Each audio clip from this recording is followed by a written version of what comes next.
Warahmatullahi wabarakatuh. Jadi status penceramah kita, tuan-tuan dah tahu lah, tersangkut kat pucung. Lepas Syah nanti bukan sampai agak. Tak apa lah. Saya ambil alih, insyaAllah. Mudah-mudahan kita memanfaatkan waktu antara Maghrib dan Syah ni. Tuan-tuan dan puan, para jemaah sekalian muslimat. Ustaz nak tutup ke? Ya. Juga. Tutup. Malam ni saya nak kongsi maklumat berkaitan dengan satu istilah dalam Al-Quran yang berbunyi al-isti'jal. Al-isti'jal. Tergesa-gesa, tergopoh-gopoh. Ialah salah satu daripada sifat mazmumah, sifat yang dibenci. Dia kalau sebut isti'jal ni, kita kena bezakan dengan as-sabiq, bersegera atau lain. Wasari'u bil khairat, bersegeralah untuk buat kebaikan. Wasari'u ila maghfiratin min rabbikum wa jannatin 'arduha as-samawati wal ard. Ayat tu tak apa. Yang ni istijal ni. Nanti kita kongsi insya-Allah. Jadi tuan-tuan dan perkataan istijal ni banyak digunakan dalam Al-Quran dalam berbagai-bagai bentuk. Kadang-kadang disebut ajula. Ajul. Macam tu. Al-ajilah. Salah lihat. Dalam surah Insan. Itu juga maksud dia. Tetapi konsep istijal ni dia banyak dalam Al-Quran. Dia maksud berbagai-bagai. Nanti kita akan kongsi nanti kan. Jadi sebelum itu kita tengok satu hadis daripada Rasulullah SAW. Dia kata at-ta'anni minallah wal ajalatu minasyaitan.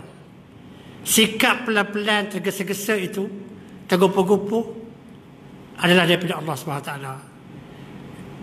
Sikap pelan-pelan minta terbalik lagi sekali. At-ta'anni minallah wal ajalatu minasyaitan. Ini hadis dari Nabi. Sikap perlahan-lahan, mana masa asuh, tak gopoh-gopoh. Kata Nabi, itu adalah daripada Allah. Dan sikap tergesa-gesa, al-ajalah tu,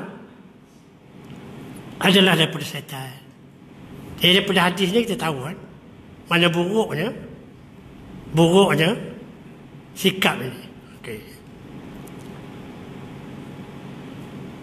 Saya kongsi maklumat yang saya simpan dalam telefon saya ni.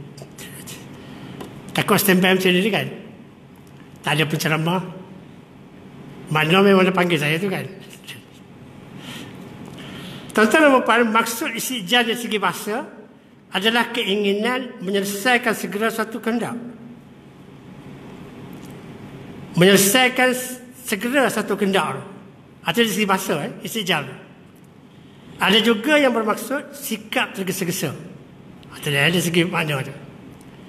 Dan mengikut setengah ulama pula, jika kita ingin membawa suatu perubahan kepada sekumpulan manusia ataupun perubahan kepada kaum muslimin dalam waktu yang cepat tanpa melihat keadaan, tanpa persediaan, tanpa uslub, tanpa wasilah, maka itu juga bermaksud tergesa-gesa. Orang belum sedia lagi. Kita nak bawa macam-macam perubahan kan. Kata ulama kata kan. Saya selaku postman je, memaklumkan berkongsi maklumat dengan tuan-tuan dan puan. Itu juga tergesa-gesa. Maknanya biar orang bersedia. Baru kita buat sesuatu perkara tu. Misalnya ada bagi kan. Seseorang yang baru memeluk Islam, baru pagi tadi mengucap 2 kalimah syahadat kan. Kemudian dipaksa dengan pelbagai ibadat dan tuntutan berat yang tidak mampu dilaksanakan. Contoh macam dia tuan-tuan. Kawan tu baru syahadah pagi tadi.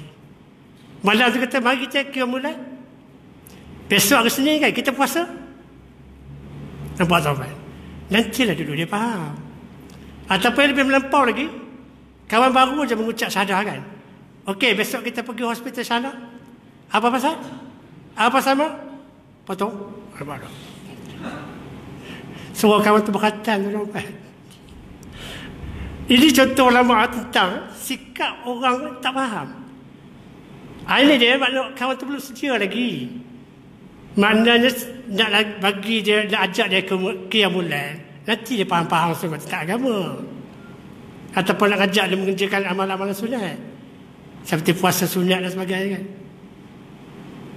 Kerana ada satu cerita, saya ingat cerita ni kan, tentang seorang yang masuk Islam. Kemudian dia pagi-pagi lagi kawan itu terus mengajak macam-macam. Mengajak dia. Akhirnya dia kata, kalau macam ni tak lalu dah saya.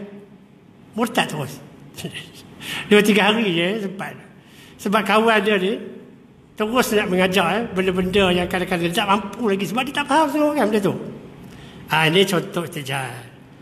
Misalnya seorang yang baru memeluk Islam, kemudian dipaksa dengan pelbagai-bagai ibadat tuntutan berat yang tidak mampu dilaksanakan. Jadi oleh sebab itu, kalaupun setengah tahun atau setahun dia baru masuk Islam, dalam bulan puasa, dalam bulan Ramadan kan, dia mampu puasa 15 hari je, ataupun seminggu je, atau sah tak apa masuk Islam, tapi puasa tak dapat dilakukan. Baru setahun tu nampak ni, peringkat inilah peringkat dia katakan mu'alaf. Apa tuan-tuan? Jadi ini merupakan sunnah tuan-tuan, sunnah Rasul juga. Dan Allah pun juga perkenalkan sunnah macam itu. Sebab berasul-rasul, kita tengok bagaimana Allah memerintahkan sebelum diharamkan arak. Tengok beberapa peringkat yang berlaku dalam Quran kan. Mula-mula dia kata arak tu tak baik, tetapi ada juga faedahnya. Full stop. Tak berapa lama kemudian turun pula ayat lain. Kalau kamu nak sembahyang, jangan minum arak. Sebab bila mabuk nanti, entah apa-apa disebut dalam sembahyang tu. Full stop. Beberapa bulan kemudian, ataupun beberapa tahun kemudian, kita tak tahu baru turun. Innamal khamru wal maisir wal ansab wal azlam rijsun min amali syaitan. Surah Al-Ma'idah saya rasa. Baru totally mengharamkan arak tu. Jadi kita tengok bagaimana beransur-ansur, sebab Allah tahu. Kalau misalnya masyarakat jahiliyah ataupun orang yang baru masuk Islam ni dikenakan larangan segera, tak tahulah apa yang buat. Tetapi apabila cara beransur-ansur macam tu, barulah mereka taat. Dikatakan bahawa kemudian mereka taat tu, tak ada pula mereka mengatakan bahawa Rasulullah, stok di rumah kami banyak lagi, berderam lagi, relax dulu, KIB dulu. Tak ada. Sebab dah ada proses beransur-ansur tu. Awal lagi misalnya anda katakan bahawa arak tu tidak haram, tidak manfaat. Ini contoh bagaimana manhaj Islam sendiri dalam menetapkan satu hukum kan. Okey, kita teruskan lagi mengenai dengan istijal ni. Ibnu Qayyim dalam kitabnya Ar-Ruh, Ibnu Qayyim kita tahu seorang ulama termasyhur, Ibnu Qayyim Al-Jauzi, dalam penuh kan. Dia menyatakan bahawa istijal ini adalah keinginan untuk mendapatkan sesuatu sebelum tiba waktunya. Belum tiba lagi waktu Dia kata Ibnu Qayyim dalam kitabnya bertajuk Ar-Ruh. Beliau membuat kiasan tentang seorang yang memetik buah sebelum sampai masanya. Yang ni buah itu belum lagi masak untuk dimakan. Monyet pun tak ada. Buang pelam tengah keras kan. Petik je tu nak makan. Lepas tu merungut pula, tak sedap lah. Ini kiasan Ibnu Qayyim. Dia mengenai dengan sifat tergesa-gesa dia. Maknanya nak buat satu tu belum sampai masa dia. Okey. Tuan-tuan, lepas kita tengok beberapa nas dalam Quran mengenai dengan sikap tergesa-gesa dia. Mula-mula sekali cuba kita tengok dalam surah Al-Isra ayat 11. Kalau ada telefon cuba tengok. Ayat 11 surah Al-Isra. Ayat tu bunyi begini, A'udzubillahi minasyaitonirrajim. Wa yad'ul insanu bisyarri du'aahu bil khair. Wa kana al-insanu ajula. Sadaqallahul azim. Wa yad'ul insanu bisyarri du'aahu bil khair. Wa kana al-insanu ajula. Mana Ustaz mengenai dengan tergesa-gesa tu? Akhir tu. Wa kana al-insanu ajula. Dan manusia berdoa dengan kejahatan sebagaimana ia berdoa memohon kebaikan. Dan sememangnya manusia itu bersifat terburu-buru. Ayat ini kata ulama bermaksud, nampak terlampau gopoh sangat kan? Patut orang berdoa mengenai dia hendakkan kebaikan, tetapi tak gopoh-gopoh sangat, maka jadi didoanya untuk keburukan. Macam tak sidik cerita dah bangun ni kan. Wa ana minal musyrikin, doa iftitah. Doa iftitah kan. Patut akhir wa ana minal muslimin, saya adalah tergolong daripada orang-orang Islam. Tapi kalau gopoh sangat, satu gopoh, yang kedua tak faham makna. Wa ana minal musyrikin. Dah. Kita tanya, yuk berapa lama dia berdoa macam ni? Lama dah, sejak saya tahu doa iftitah. Macam-macam. Itu sebab kita perlu tahu ini kan, doa-doa yang kita baca tu kan, doa iftitah dan sebagainya kan. Okey, sambung lagi. Ayat pertama Isra ayat 11. Yang kedua Al-Anbiya ayat 37. Surah para nabi je kan, ayat 37. Ayat ni bunyi macam ni. Khuliqal insanu min ajal, sa'urikum ayati fala tasta'jilun. Ada dua tu. Pertama, khuliqal insanu min ajal. Apa kata najal kan? Kemudian yang keduanya, sa'urikum ayati fala tasta'jilun. Maknanya, manusia dijadikan bersifat terburu-buru dalam segala hal. Allah dah jadikan macam tu. Dia kata manusia mesti ada sifat. Tapi kita perlu uruskan supaya tak ada sifat tu datang pada kita. Jadi khuliqal insanu min ajal. Allah sendiri bagi tahu. Manusia itu memang dijadikan sifatnya suka terburu-buru, tergesa-gesa. Itu dia. Sa'urikum ayati fala tasta'jilun. Aku Allah akan perlihatkan kepada kamu tanda-tanda kekuasaanku, dan janganlah kamu minta disegerakan kedatangannya. Yang ayat akhir tadi, sa'urikum ayati fala tasta'jilun, ini cerita dengan orang kafir dulu hendakkan cepat hari kiamat. Sebab Nabi bila dia berdakwah selalu disebutkan hari akhir, hari kiamat. Mereka minta kan, kata hari kiamat bila lagi? Bila lagi? Datang lagi kiamat. Baru. Macam sekarang kan ada orang meramalkan macam-macam hari kiamat. Kata tahun 2020 lah. Tahu sekarang? Sekarang lepas takhir ada. Ada je berubah tak tahun. Hal tanda kiamat itu tuan-tuan dan puan, Allah je yang tahu. Kita tak tahu bila berlaku. Tentang malam ni, tentang besok dan sebagainya. Okey. Seterusnya,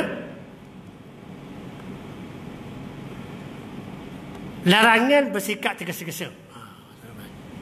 Maknanya kalau tak kena ni, misalnya kan, dalam Al-Quran Allah melarang Nabi SAW bersikap tergesa-gesa ketika menerima wahyu daripadanya. Tuan-tuan, tengok tuan-tuan. Nabi sendiri diberi ingatan Allah, jangan kamu tergesa-gesa. Kesnya ialah dalam peristiwa bila Nabi menerima wahyu daripada malaikat Jibril. Itu cerita ni kan, bila Nabi menerima wahyu daripada malaikat Jibril. Jadi ini ada dalam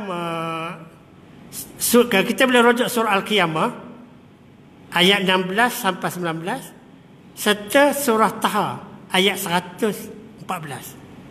Itu dia. Dalam ni saya tak masukkan ayat ni. Tak apa, saya sebut ni.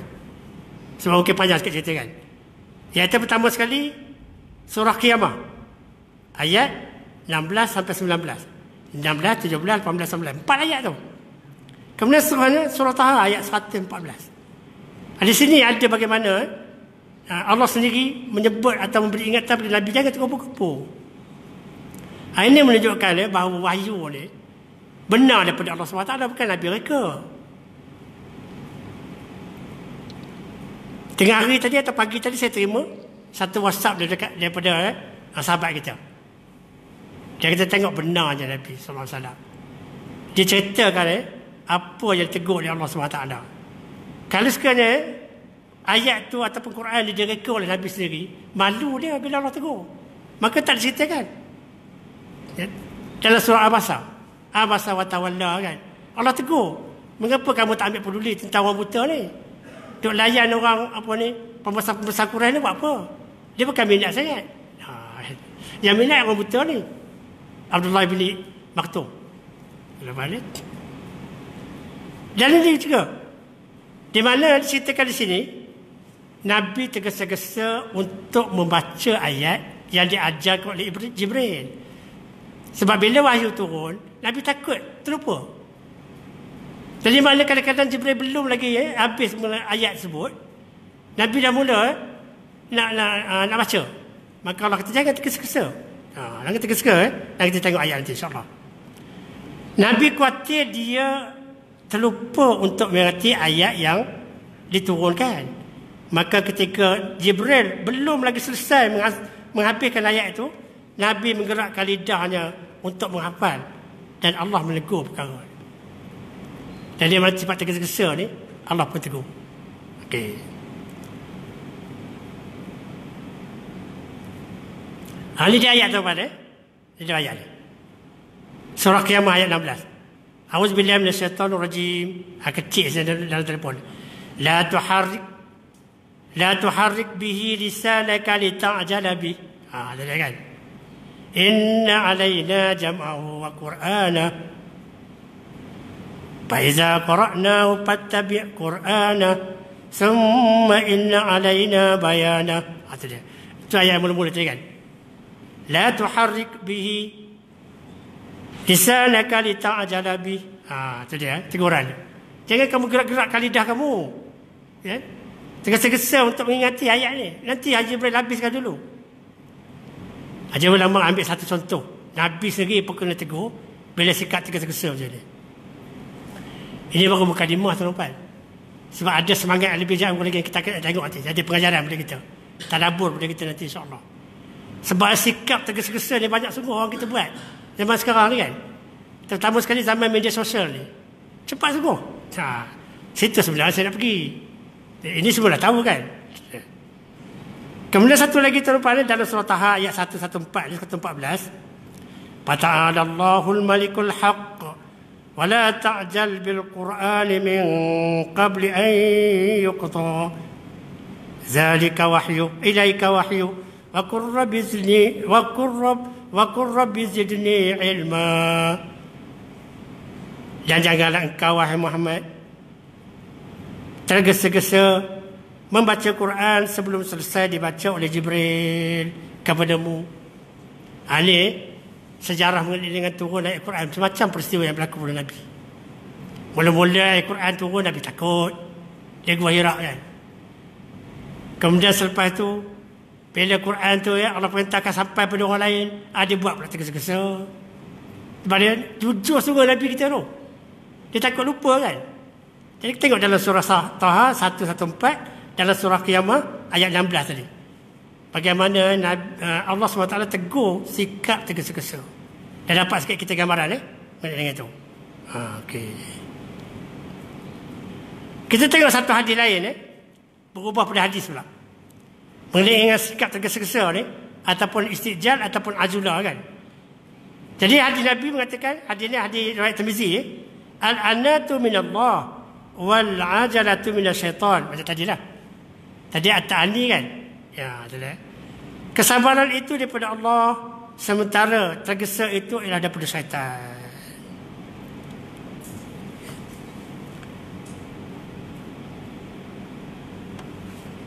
Sekarang kita tengok pula maksud tergesa-gesa dalam hadis. Tadi maksud tergesa-gesa dalam Quran. Tengok dalam hadis pula Okay. Hadis ini daripada Abu Hurairah. Dia kata Rasulullah bersabda, seseorang hamba akan sentiasa dikabulkan doanya oleh Allah selama dia tidak berdoa yang mengandungi kezaliman, tidak memutuskan silaturahim dan tidak tergesa-gesa berdoa. Sahabat pun bertanya, apa maksud tergesa-gesa tu wahai Rasulullah? Jadi Rasulullah menjawab, aku telah berdoa Tetapi mengapa doa aku tidak makbul? Tidak melihat tanda-tanda doa aku dikabulkan, sehingga dia lemah dalam berdoa dan meninggalkannya terus. Itu bahaya, tuan-tuan. Maknanya dalam hadis ini ialah seorang tu berdoa nak cepat doa itu dimakbulkan. Dia sakit dalam salah hari ni kan, doa lah dia malam ni, ataupun kita sembahyang hajat dengan berdoa. Dan tak masalahnya, Isya orang surau masalahnya berdoa, subuh besok pulih sedia kala penyakit dia. Mana mahu dia tu? Tidak. Sunatullah kena berjalan seperti biasa. Tidak. Kemudian yang keduanya, doa tu kadang-kadang bukan diberi oleh Allah dalam bentuk yang kita minta. Tak. Ini konsep doa tu kena kita faham tu. Maknanya kita minta dia sembuh kan. Macam kita sembahyang hajat, tiba-tiba besok dia sakit lagi. Rupanya Allah tukarkan cucu dia sakit sama, sembuh. Dia belum lagi. Allah tukarkan kepada cucu dia. Kenapa dia tak boleh sembuh kan? Allah nak uji lagi dia. Bagi iman dia cakap teguh. Sebulan lepas tu baru Allah bagi kat dia. Tapi orang tak faham tu lah dia. Dia tak cepat-cepat. Jadi apa hikmah di situ? Hikmah di situ, kalau cepat, lepas tu kita tak ada berdoa lagi. Jadi maknanya kalau sekadar ditangguhkan, maka besok dia berdoa lagi, lusa dia berdoa lagi, tolak dia berdoa lagi, minta lagi orang doa pada dia, minta lagi orang sembahyang hajat pada dia. Jadi doa tu sentiasa panjang pada Allah SWT. Ayat tu Allah hendak tu, supaya orang merayu dia sepanjang masa. Kalau tidak, doa hari ni besok semua. Dah. Tahun 2025 besok baru dia berdoa balik. Sampai. Jadi sebab itu Allah, Nabi kata dalam hadis ni, maknanya jangan jemu-jemu berdoa. Sebab kadang-kadang Allah tidak mengabulkan doa tu dengan segera. Okey. Itu kan.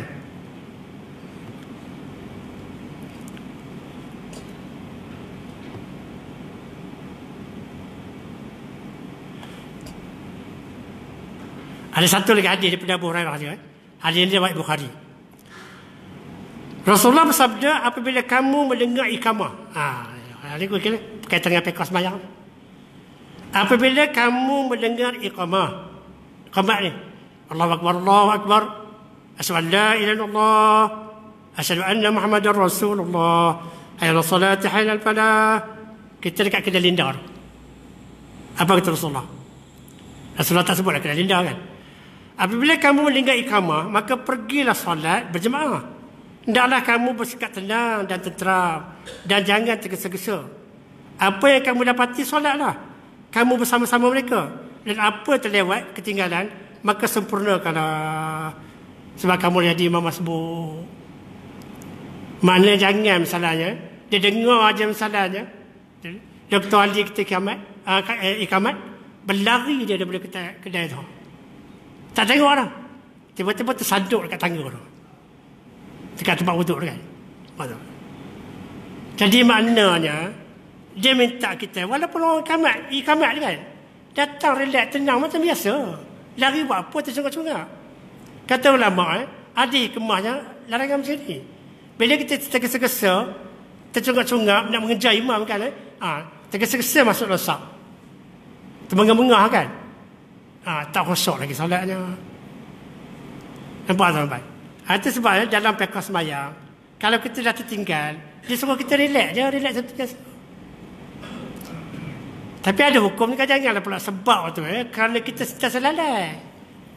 Kita tahu dah dekat dah kan nak masuk, nak orang iqamat. Kita lagi relax pergi tu, berhenti kat tempat burger tu, tengok-tengok masuk 7-Eleven, tengok-tengok sekolah khabar dan sebagainya. Padahal dah lama ada orang asal kan. Tapi hikmah di sini ialah, dalam solat pun tak bagi kita tergesa-gesa mengejar solat. Aman. Satu kan. Kemudian seterusnya, hadis daripada Abu Qatadah, sahabat Nabi kan, radhiyallahu. Rasulullah SAW bersabda, apabila solat didirikan, maka janganlah kamu berdiri sehingga kamu melihatku, dan hendaklah kamu bersikap tenang. Apa ni?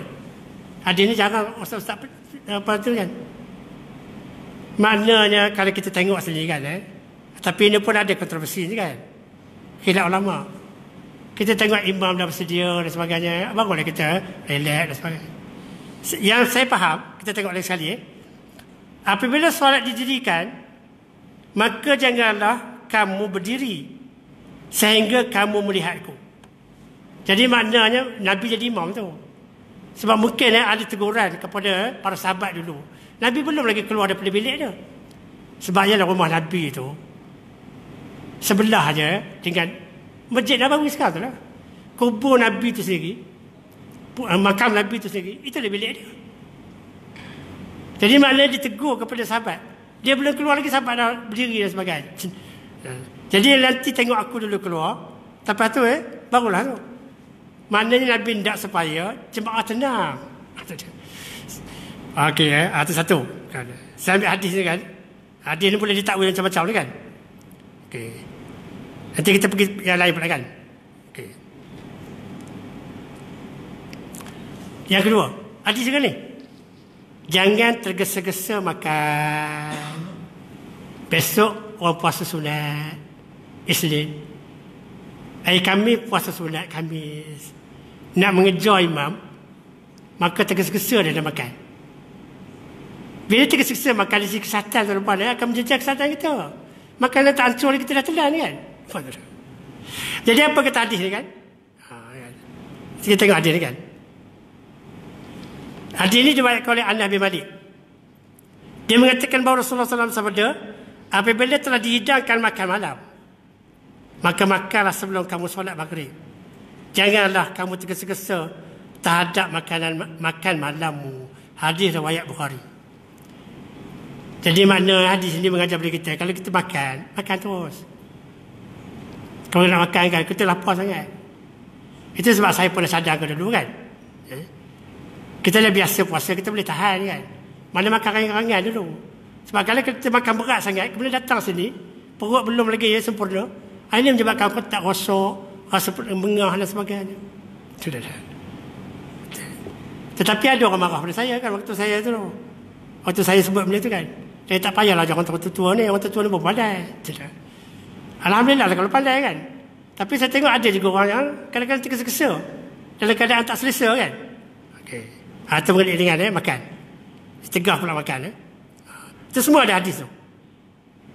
Kemudian kita tengok pula yang lain. Tengok pula yang lain. Okey. Kau apa dah? Masa lambat lagi, kena panjang lagi ni.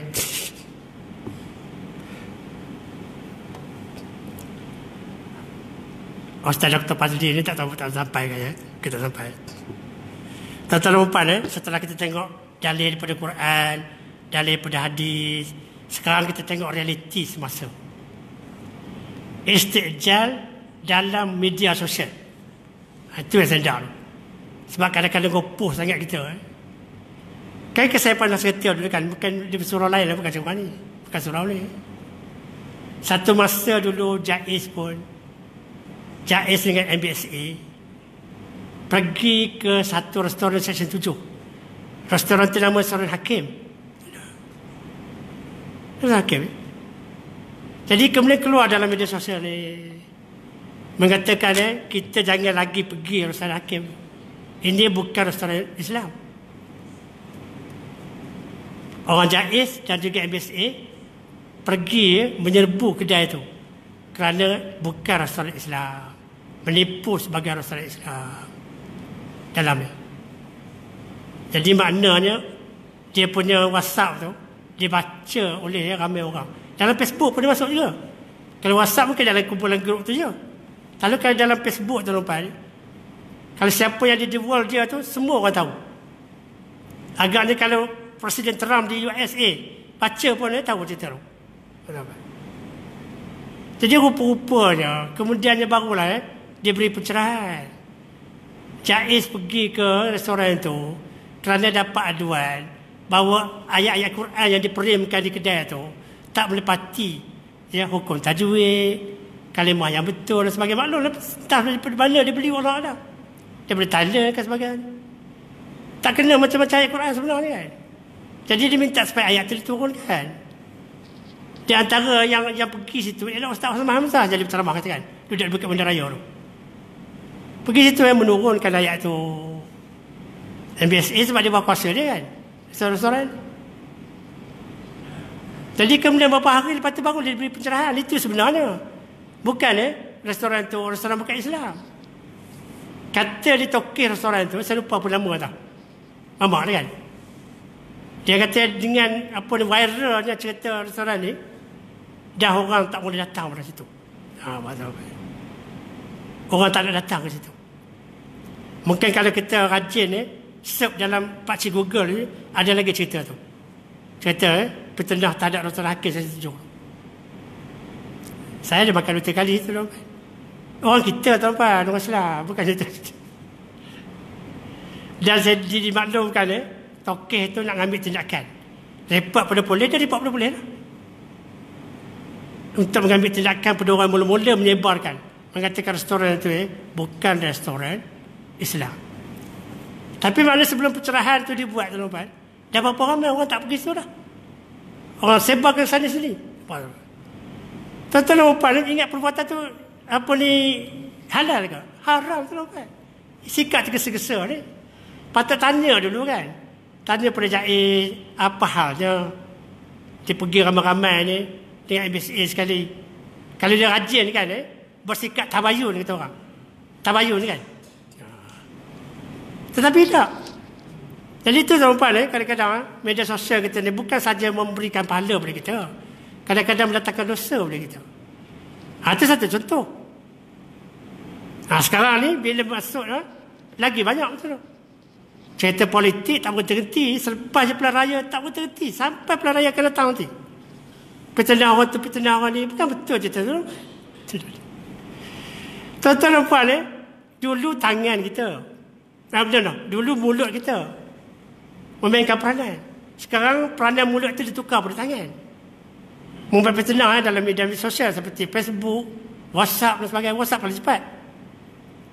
Tuan-tuan dan puan, kalau sekiranya dengan manusia, kita tahu, boleh kita minta maaf. Tuan Haji Noor, maaf lah Tuan Haji Noor. Tuan Haji Noor kata tak apalah, masalah kita sambut je tu. Tetapi kalau yang ni, media sosial ni, dan merata seluruh Malaysia, seluruh dunia, lalu kita minta maaf. Orang yang ingat akhirat je akan tahu mengenai dengan ni. Akan tahu dosa pahala. Jadi oleh sebab itu jangan bersikap tergesa-gesa bila dapat satu maklumat itu. Termasuk bila kita mengatakan restoran-restoran tertentu ni haram. Ada ada babi dan sebagainya. Sedangkan di situ dah dapat pengesahan halal daripada JAKIM, daripada pejabat agama. Sebelum kita ambil tindakan, dapatkan pengesahan dulu. Terlalu kita kata ini bukan Islam punya, walaupun bukan Islam, tapi agama kita tidak mengajar macam tu. Buat petendang pada orang yang bukan Islam pun. Itulah kelemahan kita. Macam orang tua zaman dulu kan. Yalah, mereka tak ada ilmu kan. Budak-budak balik pada sekolah curi jambu atau mangga Cina punya. Tak apa tu orang kafir katanya. Itu bukan ajaran agama kita, walaupun orang bukan Islam, tetapi kita tak boleh menyakitkan dia macam tu. Termasuklah petendang macam tu. Kalau kita tak suka pergi kerja kan, Starbucks ke, McDonald ke, dan macam-macam lagi kan, terus pergi. Daripada kita mengatakan bahawa di situ ada jual itu, ada jual ni dan sebagainya. Allahu Akbar. Tambah lagi orang tu pula kadang-kadang kapizimi. Ada hadis mengatakan yang disebut oleh Nabi, siapa menyakiti kafir zimmi, seolah-olah dia menyakiti aku, kata Nabi kan. Mana kafir zimmi, kafir yang lembut dengan Islam dan tidak menentang orang Islam. Kafir itu perlu dilindungi dan tidak disakiti. Kafir yang kita perlu sakiti ataupun balas balik ialah kafir harbi. Apa beza zimmi dengan harbi Ustaz? Cari dalam ni banyak. Dalam ni banyak. Okey. Atau terlepas mengenai dengan istijal. Jadi maknanya ada satu ayat dalam Quran Ya. Berkaitan dengan sifat atau sikap tabayun. Ya. Patabayanu, daripada situ lah. Ulama-ulama kata patabayanu itu maksud tabayun. Mana siasat, selidik, kaji, tanya. Kemudian barulah kita ambil keputusan. Sebab kita tak ada berdosa tu.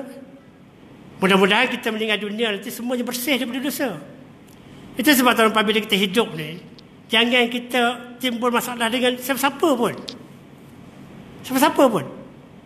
Biar kita nanti clear je. Sebab nanti kita tak mahu di akhirat nanti, kita akan bertemu lagi dengan orang tu. Mana nak cari tuan-tuan? Manusia sejak daripada Nabi Adam AS lagi. Kita nak cari. Apa masalahnya? Sikit je masalahnya. Sebab saya ingata dia dulu. Masalah. Jadi kerana itulah menyebabkan tertangguh kita dalam di peringkat mizan, di peringkat hisab. Kerana benda itu tak selesai. Orang dah selesai. Oleh sebab itu kita kena ingat balik. Walaupun masa kita lama-lama dulu kan. Di sekolah dulu, waktu tempat aku bekerja. Saya tu. Sebab saya guru sekolah kan. Rasanya ada kawan-kawan dulu yang aku buat salah. Sebelum mati ni, ingat balik, pergi minta maaf. Tanpa sekarang ada kemudahan ni kan. Nak jumpa tak ada. Tak tahu. Ataupun orang yang lebih perhatian lagi, sebab takut dosa pahala ni, isytiharkan. Mana Cikgu Mat ni? Sejak 30 tahun saya dah pencen, tak jumpa lagi dengan dia. Isi dalam ni kan. Saya nak jumpa dengan dia sebab ada kesalahan yang saya laku pada dia dulu. Itu tak lupa. Jadi makna bila kita mati nanti tenang je. Sesuai dengan apa kata dalam surah Al-Fajr akhir sekali. Bagus segar saya kan. Dah bunyi. Jadi tak lupa kesimpulannya ialah, saya tutup terus. Pertama, kita jangan bersifat istijah, tergesa-gesa. Sama ada dalam fiqh, dalam politik, dalam sosial dan sebagainya. Dalam agama dan lain lagi. Yang kedua, sebelum kita mati, selesaikanlah kalau kita ada masalah dengan mana-mana hamba Allah atau makhluk Allah. Wallahu a'lam. Subhanakallahumma bihamdika, asyhadu an la ilaha illa anta, astaghfiruka wa atubu ilaik. Bismillahirrahmanirrahim. Wal 'asr, innal insana lafi khusr illa allazina amanu wa amilus solihat wa tawassaw bil haqqi wa tawassaw bis sabr.